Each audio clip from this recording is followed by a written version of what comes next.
ओम श्री साईनाथाय नमः। अध्याय 28 प्रारंभ। साईं बाबा की अनुमति से और आशीर्वाद से अब हम अध्याय 28 का श्रवण करेंगे। श्री गणेशाय नमः। श्री सरस्वत्यै नमः। श्री गुरुभ्यो नमः। श्री कुलदेवताय नमः। श्री सीतारामचंद्राभ्याम नमः। श्री सद्गुरु साईनाथाय नमः। इस अध्याय में चिड़ियों का शिरडी को खींचा जाना, लक्ष्मीचंद, बुरहानपुर की महिलाएं, मेघा का निर्वाण, इसके बारे में सुनेंगे। प्राक कथन। श्री साईं अनंत है। वे एक चींटी से लेकर ब्रह्मांड पर्यंत सर्वभूतों में व्याप्त हैं। वेद और आत्मविज्ञान में पूर्ण पारंगत होने के कारण वे सद्गुरु कहलाने के सर्वथा योग्य हैं। चाहे कोई कितना ही विद्वान क्यों न हो, परंतु यदि वो अपने शिष्य की जागृति कर उसे आत्म स्वरूप का दर्शन न करा सके तो उसे सद्गुरु के नाम से कदापि संबोधित नहीं किया जा सकता। साधारणतः पिता केवल इस नश्वर शरीर का ही जन्मदाता है, परंतु सद्गुरु तो जन्म और मृत्यु दोनों से ही मुक्ति करा देने वाले हैं। अतः वे अन्य लोगों से अधिक दयावंत हैं। श्री साईं बाबा हमेशा कहते थे कि मेरा भक्त चाहे 1000 कोस की दूरी पर ही क्यों न हो, वो शिरडी को ऐसा खींचा चला आता है जैसे धागे से बंधी हुई चिड़ियां खींचकर स्वयं ही आ जाती है। इस अध्याय में ऐसी ही 3 चिड़ियों का वर्णन है। सबसे पहले सुनते हैं लाला लक्ष्मीचंद के बारे में। ये महानुभाव बंबई के श्री वेंकटेश्वर प्रेस में नौकरी करते थे। वहां से नौकरी छोड़कर वे रेलवे विभाग में आए और फिर वे messrs rally brothers and company में मुंशी का कार्य करने लगे। उनका सन 1910 में श्री साईं बाबा से संपर्क हुआ। बड़े दिन यानी क्रिसमस से लगभग 1 या 2 मास पहले सांता क्रूज में उन्होंने एक स्वप्न में एक दाढ़ी वाले वृद्ध को देखा जो चारों ओर से भक्तों से घिरा हुआ खड़ा था। कुछ दिनों के पश्चात वे अपने मित्र श्री दत्तात्रेय मंजुनाथ बिजूर के यहां दास गणु का कीर्तन सुनने गए। दास गणु का यह नियम था कि वे कीर्तन करते समय श्रोताओं के सम्मुख श्री साईं बाबा का चित्र रख लिया करते थे।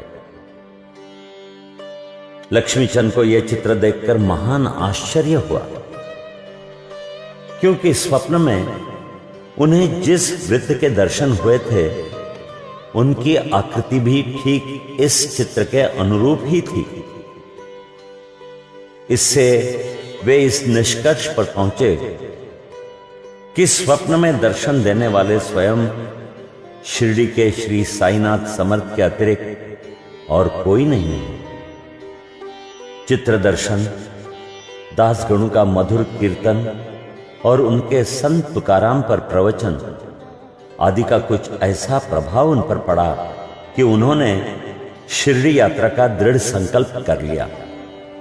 भक्तों को चिरकाल से ही ऐसा अनुभव होता आया है कि जो सद्गुरु या अन्य किसी आध्यात्मिक ज्ञान की खोज में निकलता है उसकी ईश्वर सदैव ही सहायता करते हैं। उसी रात्रि को लगभग 8 बजे उनके एक मित्र शंकरराव ने उनका द्वार खटखटाया और पूछा कि क्या हमारे साथ शिरडी चलने को तैयार है? लक्ष्मीचंद के हर्ष का पारावार न रहा। और उन्होंने तुरंत ही शिरडी चलने का निश्चय कर लिया। एक मारवाड़ी से 15 रुपए उधार लेकर तथा अन्य आवश्यक प्रबंध कर उन्होंने शिरडी को प्रस्थान कर दिया। रेलगाड़ी में उन्होंने अपने मित्र के साथ कुछ देर भजन भी किया। उसी डिब्बे में 4 यवन यात्री भी बैठे थे, जो शिरडी के समीप ही अपने अपने घरों को लौट रहे थे। लक्ष्मीचंद ने उन लोगों से श्री साईं बाबा के संबंध में कुछ पूछताछ की। तब लोगों ने उन्हें बताया कि श्री साईं बाबा शिरडी में अनेक वर्षों से निवास कर रहे हैं और वे एक पहुंचे हुए संत हैं।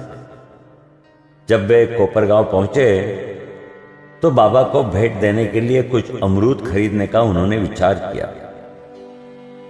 वे वहां के प्राकृतिक सौंदर्यमय दृश्य देखने में कुछ ऐसे तल्लीन हुए कि उन्हें अमरूद लेने की सुधि ही न रही।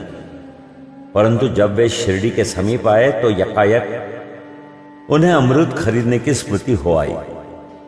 इसी बीच उन्होंने देखा कि एक वृद्धा टोकरी में अमरूद लिए तांगे के पीछे पीछे दौड़ती चली आ रही। ये देख उन्होंने तांगा रुकवाया और उनमें से कुछ बढ़िया अमरूद खरीद लिए। तब वह वृद्धा उनसे कहने लगी कि कृपा कर ये शेष अमृत भी मेरी ओर से बाबा को भेंट कर देना। ये सुनकर तत्क्षण ही उन्हें विचार हो आया कि मैंने अमरूद खरीदने की जो इच्छा पहले की थी और जिसे मैं भूल गया था, उसी की इस वृद्धा ने पुनः स्मृति करा दी है।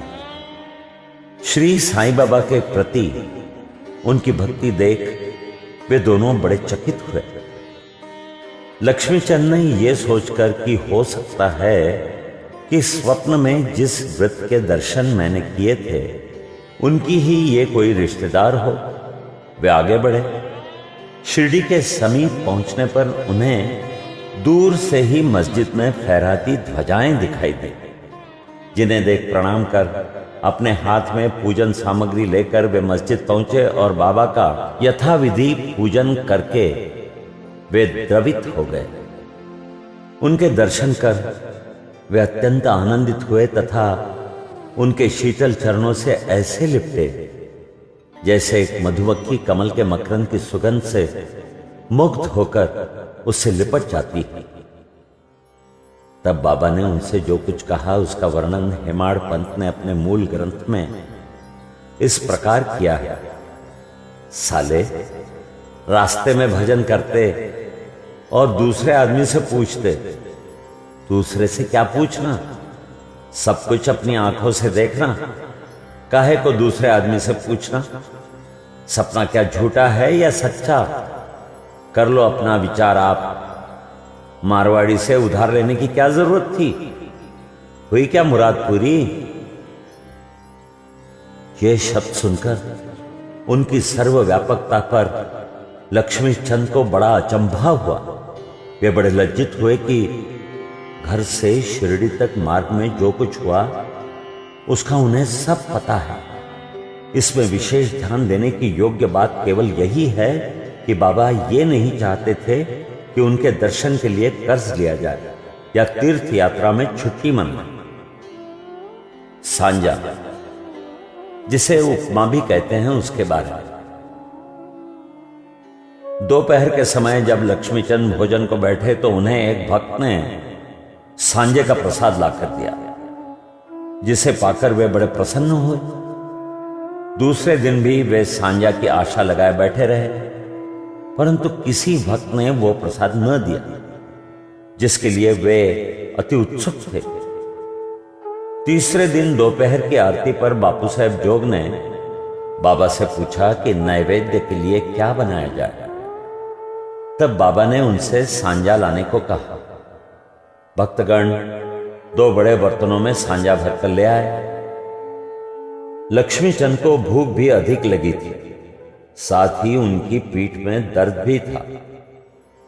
बाबा ने लक्ष्मीचंद से कहा, तुमको भूख लगी है, अच्छा हुआ, कमर में दर्द भी है, लो अब सांजे की ही करो दवा। उन्हें पुनः अचंभा हुआ कि मेरे मन के समस्त विचारों को उन्होंने जान लिया। वस्तुतः वे सर्वज्ञ हैं। ये हेमाडपंथ के मूल ग्रंथ में इस प्रकार का वर्णन किया गया है। अब कुदृष्टि के बारे में सुनो। इसी यात्रा में एक बार उनको चावड़ी का जुलूस देखने का भी सौभाग्य प्राप्त हो गया। उस दिन बाबा कफ से अधिक पीड़ित थे। उन्हें विचार आया कि इस कफ का कारण शायद किसी की नजर लगी हो। दूसरे दिन प्रातःकाल जब बाबा मस्जिद को गए तो श्यामा से कहने लगे, कल जो मुझे कफ से पीड़ा हो रही थी उसका मुख्य कारण किसी की कुदृष्टि ही है। मुझे तो ऐसा प्रतीत होता है कि किसी की नजर लग गई है, इसलिए यह पीड़ा मुझे हुई। लक्ष्मीचंद के मन में जो विचार उठ रहे थे वही बाबा ने भी कह दिए। बाबा की सर्वज्ञता के अनेक प्रमाण तथा भक्तों के प्रति उनका स्नेह देखकर लक्ष्मीचंद बाबा के चरणों पर गिर पड़े और कहने लगे, आपके प्रिय दर्शन से मेरे चित्त को बड़ी प्रसन्नता हुई है। मेरा मन मधुप आपके चरण कमल और भजनों में ही लगा रहे। आपके अतिरिक्त भी अन्य कोई ईश्वर है इसका मुझे ज्ञान नहीं। मुझ पर आप सदा दया और स्नेह करें और अपने चरणों के दीन दास की रक्षा कर उसका कल्याण करें। आपके भवभय नाशक चरणों का स्मरण करते हुए मेरा जीवन आनंद से व्यतीत हो जाए, ऐसी मेरी आपसे विनम्र प्रार्थना है। बाबा से आशीर्वाद और उदी लेकर वे मित्र के साथ प्रसन्न और संतुष्ट होकर मार्ग में उनकी कीर्ति का गुणगान करते हुए घर वापस लौट आए और सदैव उनके अनन्य भक्त बने रहे। शिरडी जाने वालों के हाथ वे उनको हार, कपूर और दक्षिणा भेजा करते थे। अब सुनिए बुरहानपुर की महिला की कथा। अब हम दूसरी चिड़िया यानी भक्त का वर्णन करेंगे। एक दिन बुरहानपुर में एक महिला ने स्वप्न में देखा कि साईं बाबा उसके द्वार पर खड़े भोजन के लिए खिचड़ी मांग रहे हैं। उसने उठकर देखा तो द्वार पर कोई भी न था। फिर भी वो प्रसन्न हुई और उसने ये स्वप्न अपने पति तथा अन्य लोगों को सुनाया। उसका पति डाक विभाग में नौकरी करता था। वे दोनों ही बड़े धार्मिक थे। जब उनका स्थानांतरण अकोला को हुआ तो दोनों ने शिरडी जाने का भी निश्चय किया और एक शुभ दिन उन्होंने शिरडी को प्रस्थान कर दिया। मार्ग में गोमती तीर्थ होकर वे शिरडी पहुंचे और वहां 2 माह तक ठहरे। प्रतिदिन वे मस्जिद जाते और बाबा का पूजन कर आनंद से अपना समय व्यतीत करते थे। यद्यपि दंपति खिचड़ी का नैवेद्य भेंट करने को ही आते थे, परंतु किसी कारणवश उन्हें 14 दिनों तक ऐसा संयोग प्राप्त न हो सका। उनकी स्त्री इस कार्य में अब अधिक विलंबन न करना चाहती थी, इसलिए जब 15वें दिन दोपहर के समय वो खिचड़ी लेकर मस्जिद में पहुंची तो उसने देखा कि बाबा अन्य लोगों के साथ भोजन करने बैठ चुके हैं। पर्दा गिर चुका था, जिसके पश्चात किसी का साहस न था कि वो भीतर प्रवेश कर सके। परंतु वो एक क्षण भी प्रतीक्षा न कर सकी और हाथ से पर्दा हटाकर भीतर चली आई। बड़े आश्चर्य की बात थी कि उसने देखा कि बाबा की इच्छा उस दिन सबसे पहले खिचड़ी खाने की ही थी, जिसकी उन्हें आवश्यकता थी। जब वो थाली लेकर भीतर आई तो बाबा को बड़ा हर्ष हुआ और वे उसी में से खिचड़ी का ग्रास लेकर खाने लगे। बाबा की ऐसी उत्सुकता देख प्रत्येक को बड़ा आश्चर्य हुआ और जिन्होंने ये खिचड़ी की वार्ता सुनी उन्हें भक्तों के प्रति बाबा का असाधारण स्नेह देख बड़ी प्रसन्नता हुई। अब सुनिए मेघा का निर्वाण। अब तृतीय महान पक्षी की चर्चा सुनिए। बिरम गांव में रहने वाला मेघा अत्यंत सीधा और अनपढ़ व्यक्ति था। वो राव बहादुर हवी साठे के यहां रसोइये का काम किया करता था। वो शिवजी का परम भक्त था और सदैव पंचाक्षरी मंत्र नमः शिवाय का जाप किया करता था। संध्योपासना आदि का उसे कुछ भी ज्ञान न था, यहां तक कि वो संध्या के मूल गायत्री मंत्र को भी न जानता था। राव बहादुर साठे का उस पर अत्यंत स्नेह था, इसलिए उन्होंने उसे संध्या की विधि तथा गायत्री मंत्र सिखला दिया। साठे साहब ने श्री साईं बाबा को शिवजी का साक्षात अवतार बतलाकर उसे शिरडी भेजने का निश्चय किया, किंतु साठे साहब से पूछने पर उन्होंने बताया कि श्री साईं बाबा तो यवन हैं। इसलिए मेघा ने सोचा कि शिरडी में एक यवन को प्रणाम करना पड़े, यह अच्छी बात नहीं। भोला भाला आदमी तो वो था ही, इसलिए उसके मन में असमंजस पैदा हो गया। तब उसने अपने स्वामी से प्रार्थना की कि कृपा कर मुझे वहां न भेजो। परंतु साठे साहब कहां मानने वाले थे। उनके सामने मेघा की एक न चली। उन्होंने उसे किसी प्रकार शिरडी भेज दिया तथा उसके द्वारा अपने ससुर गणेश दामोदर उपनाम दादा केलकर को, जो शिरडी में रहते थे, एक पत्र भेजा कि मेघा का परिचय बाबा से करा दे। शिरडी पहुंचने पर जब वो मस्जिद में घुसा तो बाबा अत्यंत क्रोधित हो गए और उसे उन्होंने मस्जिद में आने से मना ही कर दिया। वे गर्जन करके कहने लगे, इसे बाहर निकाल दो। फिर मेघा की ओर देखकर कहने लगे कि तुम तो एक उच्च कुलीन ब्राह्मण हो और मैं निम्न जाति का एक यवन। तुम्हारी जाति भ्रष्ट हो जाएगी, इसलिए यहां से बाहर जाओ। यह शब्द सुनकर मेघा कांप उठा। उसे बड़ा आश्चर्य हुआ कि जो कुछ उसके मन में विचार उठ रहे थे उन्हें बाबा ने कैसे जान लिया। किसी प्रकार वो कुछ दिन वहां ठहरा और अपनी इच्छानुसार सेवा भी करता रहा, परंतु उसकी इच्छा तृप्त नहीं हुई। फिर वो घर लौट आया और वहां से नासिक जिले में जो त्र्यंबकेश्वर है वहां चला गया। वर्ष भर के पश्चात वो पुनः शिरडी आया और इस बार दादा केलकर के कहने से उसे मस्जिद में रहने का अवसर प्राप्त हो गया। साईं बाबा मौखिक उपदेश द्वारा मेघा की उन्नति करने के बदले उसका आंतरिक सुधार कर रहे थे। उसकी स्थिति में पर्याप्त परिवर्तन होकर यथेष्ट प्रगति हो चुकी थी और अब तो वो साईं बाबा को शिवजी का साक्षात अवतार समझने लगा था।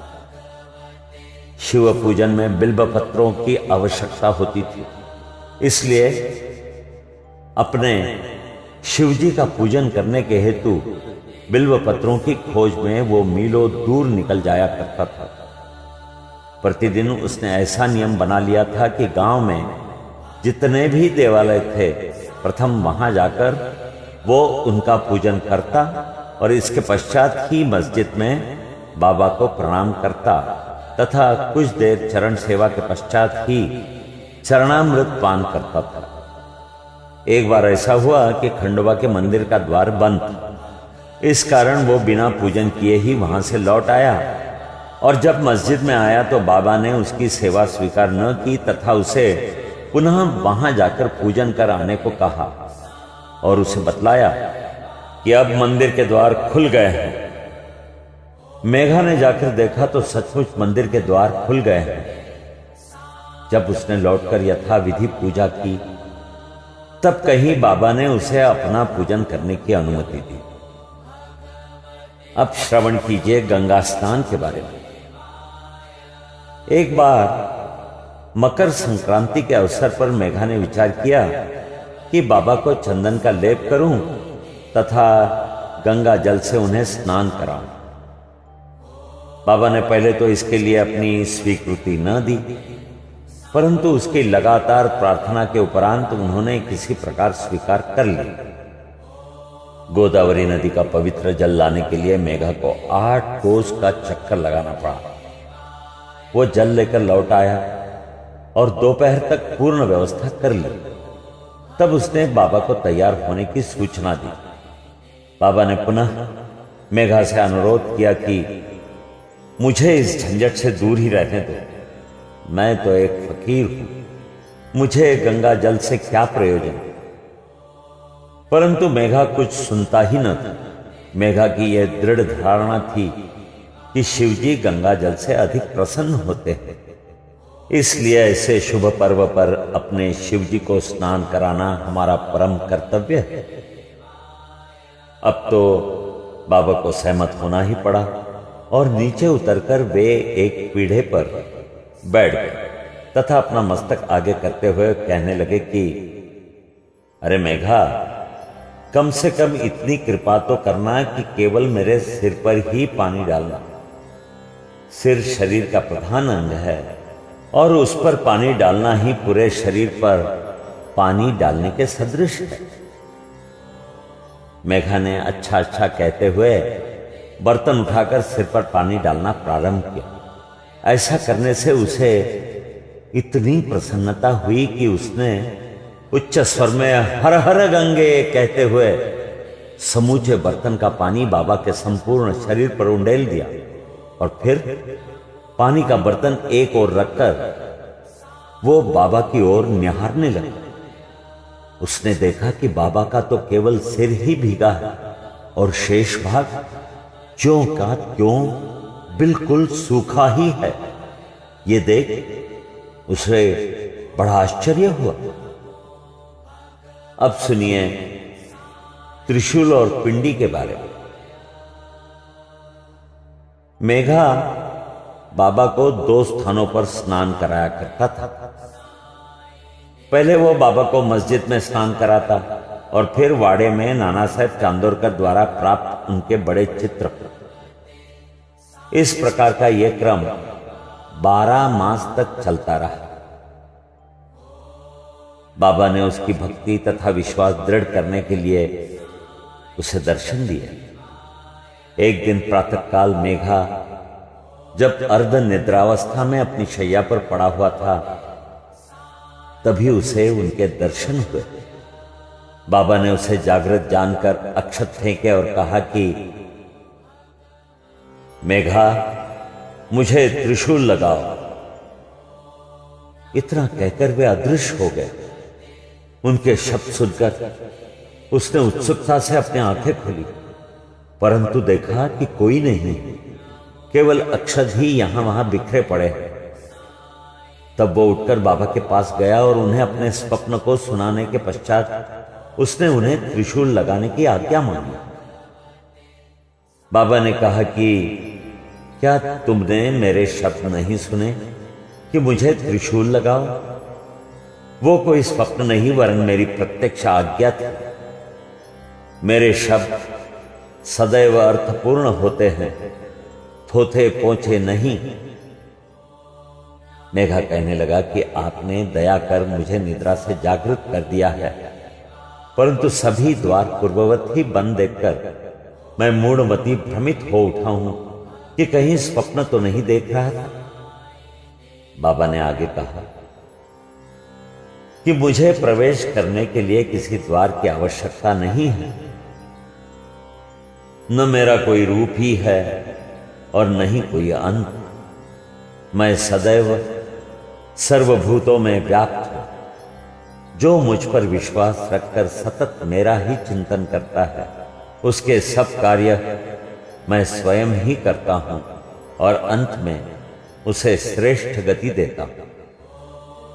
मेघा वाड़े को लौट आया और बाबा के चित्र के समीप ही दीवार पर एक लाल त्रिशूल खींच दिया। दूसरे दिन एक रामदासी भक्त पुणे से आया। उसने बाबा को प्रणाम कर शंकर की एक पिंडी भेंट दी। उसी समय मेघा भी वहां पहुंचे। तब बाबा उनसे कहने लगे कि देखो, शंकर भोले आ गए हैं, अब उन्हें संभालो।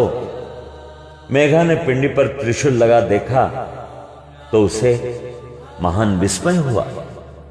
वो वाड़े में आया इस समय काका साहेब दीक्षित स्नान के पश्चात सिर पर तौलिया डाले साई नाम का जाप कर रहे थे। तभी उन्होंने ध्यान में एक पिंडी देखी जिससे उन्हें कौतूहल सा हो गया था। उन्होंने सामने से मेघा को आते देखा। मेघा ने बाबा द्वारा प्रदत्त वो पिंडी काका साहेब दीक्षित को दिखाई। पिंडी ठीक वैसी ही थी जैसी कि उन्होंने कुछ घड़ी पूर्व ध्यान में देखी। कुछ दिनों में जब त्रिशूल का खींचना पूर्ण हो गया तो बाबा ने बड़े चित्र के पास ही उस पिंडी की स्थापना कर दी जहां पे मेघा नित्य पूजन करता था। मेघा को शिव पूजन से बड़ा प्रेम था।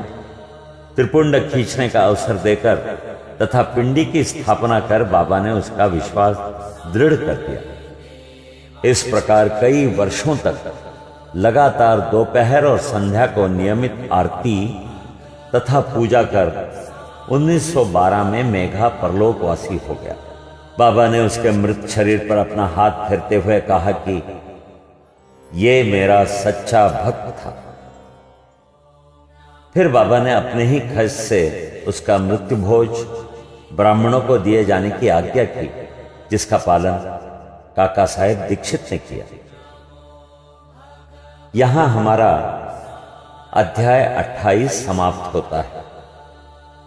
श्री सद्गुरु साईनाथार्पणमस्तु। शुभम भवतु। सप्ताह पारायण चतुर्थ विश्राम।